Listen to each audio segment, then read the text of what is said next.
Je me trouve dans la municipalité de Manceau, du côté de Bécancour, pour aller y rencontrer son maire, Guy Saint-Pierre. Voici mon entrevue. Parlez-moi des projets en cours. Oh, on en a beaucoup des projets en cours. On a, au niveau de l'eau potable, la reconstruction de notre bâtiment de service où on distribue l'eau potable, à partir d'où est distribuée l'eau potable. Et puis là, le dossier est avec les ingénieurs et le ministère. On est accepté pour une subvention. Mais encore là, on n'a pas l'ampleur des travaux non plus. On connaît l'ampleur des travaux, mais financièrement, on ne la connaît pas encore parce que les ingénieurs n'ont pas terminé leurs travaux et les démarches avec le ministère non plus. Mais on est accepté dans le programme. On a aussi, dans le plan de gestion des actifs en eau, pour ce qui est des renouvellements de conduite qu'il faut faire parce que, les conduites ont de l'âge un peu. La chaussée a beaucoup d'âge aussi. Donc, on est, plutôt que de refaire une chaussée puis pour aller au tuyau, mais on va tout faire en même temps.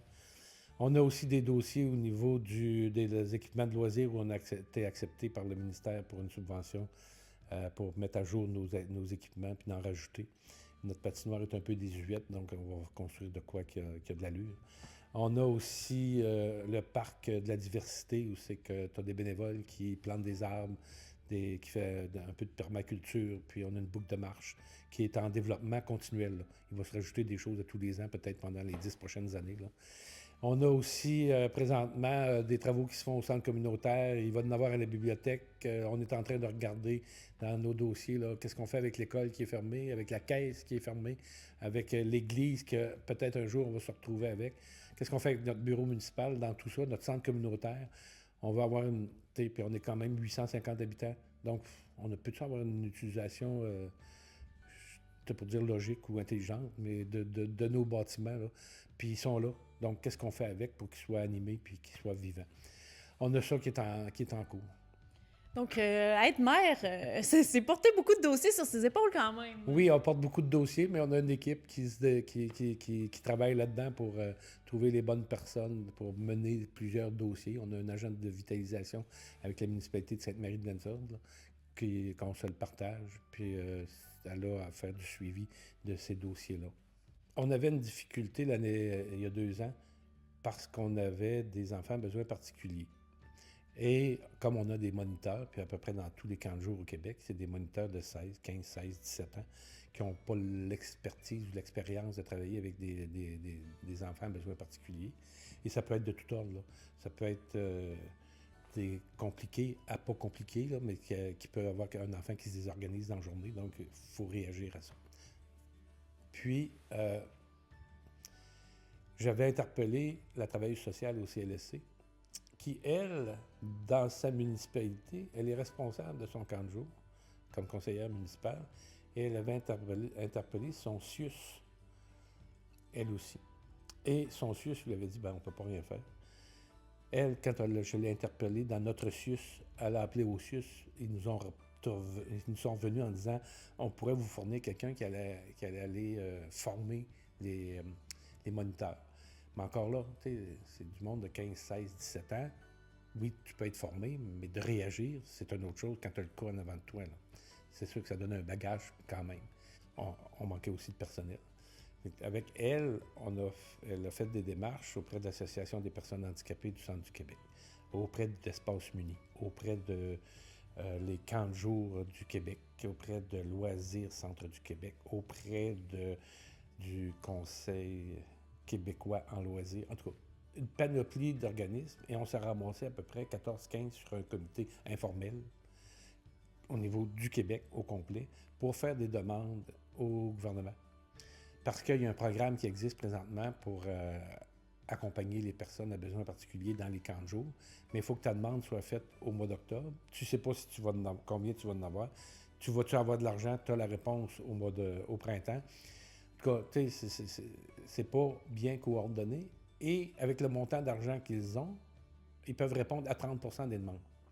Donc, tu as 70 des camps de jour qui ont des besoins qui ne peuvent pas être répondus. Donc, les camps de jour s'organisent à peu près comme ils peuvent. L'autre chose aussi, c'est que la plupart des enfants qui vont dans un camp de jour, c'est des enfants qui vont à l'école. Quand ils ont des besoins particuliers, ils sont reconnus à l'école. Ils ont des services durant toute l'année scolaire. Arrive l'été, plus rien. Donc, il y a un continuum de services qui devrait être amené, surtout que ces enfants-là, en allant dans un camp de jour, ben, il faut je ne pas dire qu'ils progressent, là, mais qu'il n'y ait pas de perte là, durant l'été de services qu'ils pourraient avoir besoin. Donc, c'est là qu'on travaille et puis on a fait des demandes. Il y a un comité interministériel qui a été nommé pour s'occuper de ça. On a, au niveau des 14-15 personnes qu'il y a autour de la table, il y en a qui ont été nommés pour accompagner le comité interministériel. Ils ont une bonne job de fait, je trouve. Ils ont fait une bonne analyse. Ils ont aussi des solutions qui ont été mises de l'avant, qui sont à regarder lesquelles sont les plus applicables ou non. Le but de ce comité-là, c'est que les camps de jour puissent répondre aux demandes. Parce qu'il y a eu un jugement au niveau de la Commission des droits de la personne qui oblige les municipalités à accueillir les gens à besoins particuliers. Tu peux ne pas les accueillir à condition de monter un dossier comme de quoi que ce serait trop lourd ou trop important pour le service qu'on donne, mais pour les autres, des besoins peut-être un peu plus légers, bien, on est obligé de les accepter. Donc, il faut répondre. C'est pas une compétence municipale, un camp de jour. On n'est pas obligé de tenir un camp de jour. Les municipalités qui le font, c'est pour offrir un service de proximité aux parents qui travaillent l'été. Que les enfants, ben, ils ne peuvent pas être laissés à la maison sans surveillance, donc il y a un camp de jour. Et puis ça permet aux parents de pouvoir continuer à travailler. Sinon, il y en a des parents qui seraient obligés de... Je ne travaillerai pas cet été parce que je suis obligé de... J'ai les enfants à la maison. Et vous, ça fait combien d'années que vous êtes mère? Je m'en vais un peu ailleurs, là, mais la question va se recouper dans le sens où est-ce que ce sont des dossiers comme ça qui vous motivent et qui vous passionnent? Ah, ben oui. Tu sais, ça fera 36 ans à l'automne que je suis mère. Donc, oui, c'est des dossiers qui me challenge un peu d'essayer de trouver des solutions ou de faire des démarches auprès du gouvernement. Bien entendu que nos dossiers municipaux, l'eau potable, les chemins, les rues, etc., ça fait partie de la job, puis il faut s'en occuper, là. Mais les autres dossiers aussi, il faut s'en occuper, puis ben, c'est ça. Est-ce que vous pensez vous représenter? Avez-vous des hésitations ou vous êtes parfaitement sûr de vouloir continuer? J'ai l'intention de me représenter, mais il peut se passer plein de choses d'ici l'automne.